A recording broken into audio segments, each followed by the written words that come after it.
caring for the least of us along with the rest of us. That's what community is about, and it's never become more evident than during the lockdowns.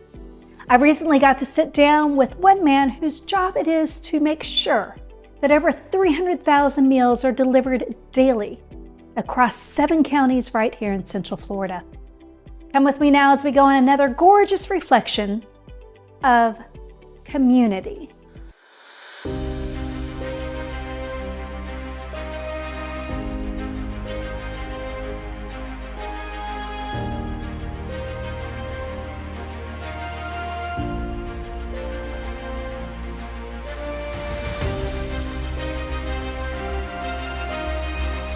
My for-profit technology career clearly shaped how I think when it comes to business. I had a really good mentor at that point who had coffee with a few weeks later, and he said, "So what do you want to do?" And I said, "Well, he said, "What do you enjoy doing?"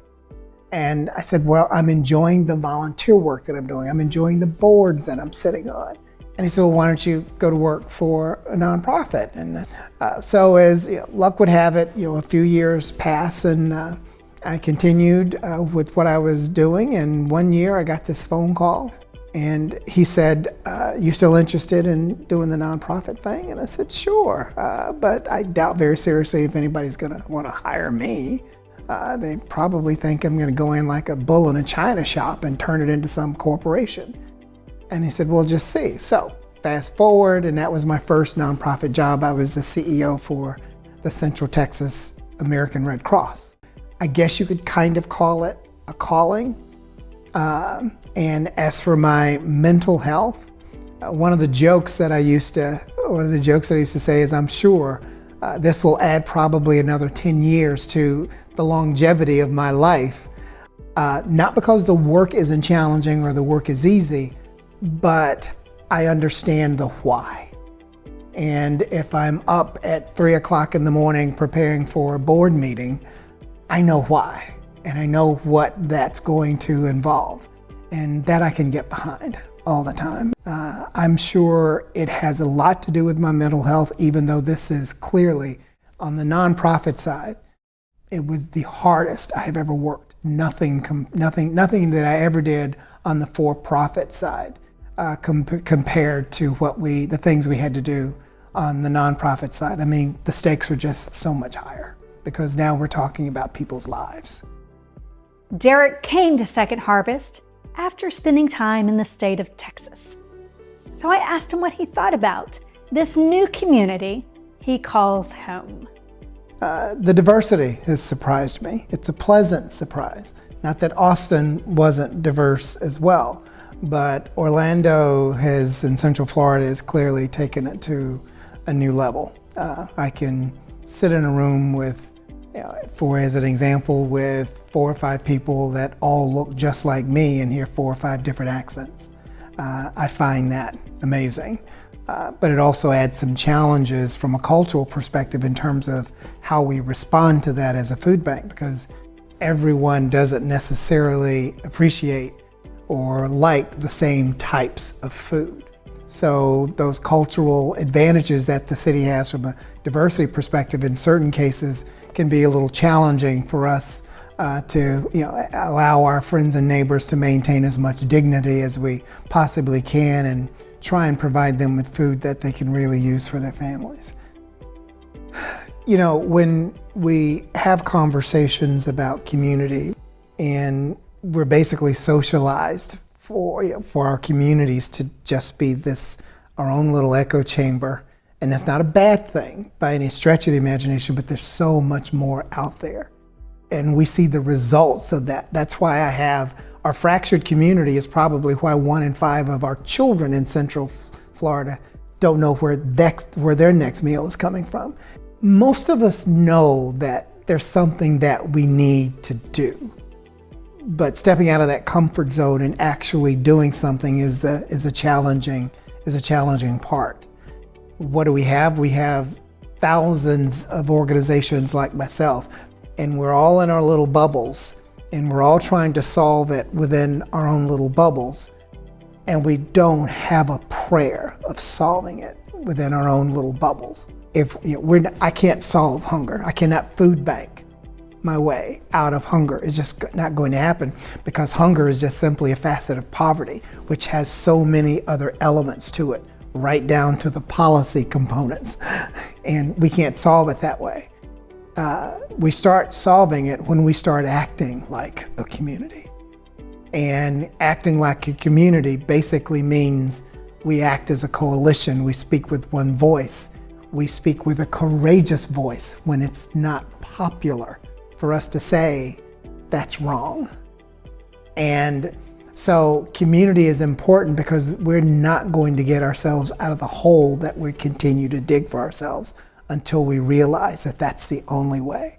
One of the things that I'm trying to do here in Central Florida is have as many conversations with my peer nonprofits, just to, one, tell the story, remind people that hunger is among us, remind people that there are well over 500,000 Central Floridians that don't know where their next meal is coming from. 1 in 5 of them are children. And if we're going to solve it, we can't just sit back and say, someone ought to do something about that. Someone ought to do something indeed. So I asked Derrick, what's the best way for somebody to get involved? There's enough need out there for everybody. So, yes, I would love for you to support Second Harvest, but I also know that everyone's heart is in a different place. You don't necessarily have to automatically volunteer. You don't necessarily have to write a check, but you can tell the story. And that doesn't cost you anything. Cost you when you're at your bridge club or hanging out and having a beer or a glass of wine with your friends. You can tell the story. Did you realize 1 in 5 children don't know where their next meal's coming from? Do you know Second Harvest is now distributing meals at levels they were distributing at during the pandemic? They're back to those numbers again. And oh, by the way, they have less food now than they had back then. The more people that know the story, I think the more we can get people involved in some capacity.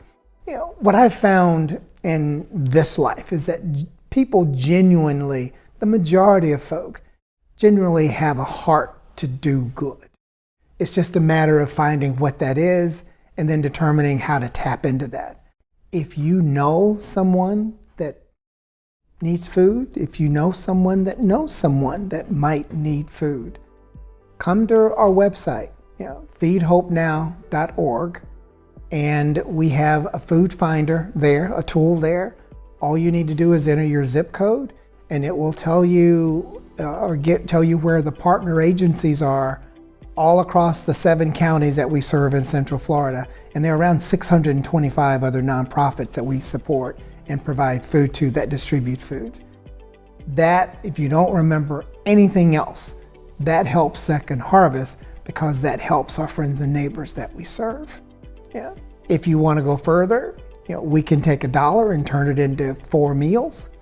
We're very good at that. 97% of our dollars go to services, that we get, and also, we have various ways of volunteering at Second Harvest. So, whether it's packing boxes, whether it's supporting one of the 600 partner agencies that we have, or whether or not, I'll go back to it, it's just telling the story on our behalf. Telling their story is something each one of us can do. So I hope you'll join me in spreading word about Second Harvest Food Bank. We know that one of the root causes of hunger is clearly poverty. But how do we adjust that? And when we start talking about poverty, we start having conversations about people just having enough money to get through the month.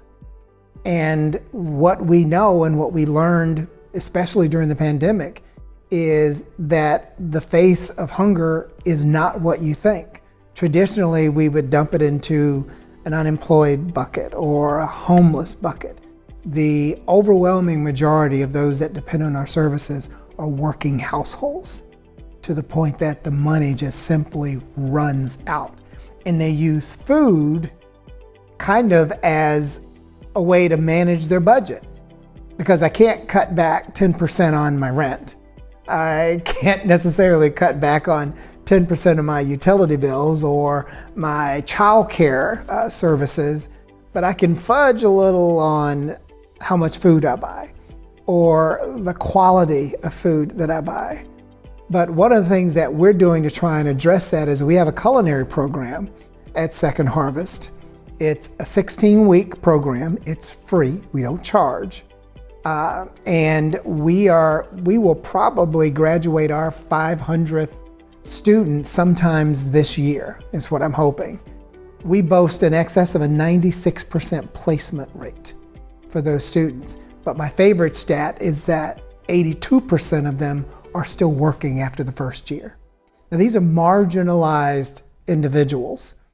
Some have been on food stamp. A handful may have been homeless. Quite a few of them have lived experience when it comes to hunger. And thanks to some amazing partners like Disney and Darden and Publix and the like, not only are they able to find jobs, but they're able to find jobs with benefits associated with it. That's life-changing for so many people. We're talking about impacting generational poverty in some of these scenarios where no one in the family has really completed anything like this. Everything doesn't have to be a college degree. But what we're after is the way life used to be a number of years ago, where if you worked and you worked hard, you could take care of your family. We've lost that.